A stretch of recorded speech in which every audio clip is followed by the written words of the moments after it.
How to link Capcom ID with Steam. Hello everybody, welcome back to my channel. Today I'll guide you on how you can link your Capcom ID with Steam easily. Now I'll show you the short process.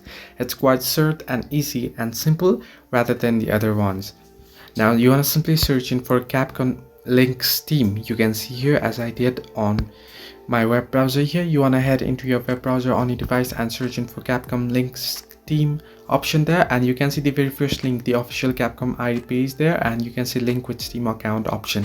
Simply tap on that page link, and here it'll redirect you to this page. Here you can see you'll first have to log into your Capcom ID. Now since I already have the Capcom ID, I'll just simply tap on login, and you want to tap on login as well, and you want to log into your Capcom ID.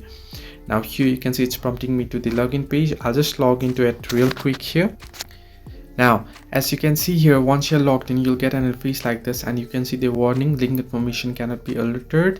And at the bottom, if you scroll down, you can see go to Steam account login page option. Simply tap on it and it should prompt you to the Steam account login page, and here you'll have to log into your account. Simply type in your login details, and once you do so, your account will be linked. So this way you can link Capcom account or Capcom ID with Steam account. Hope this helped you. Do like and subscribe, and not forget to leave a comment down below if you have any further issues.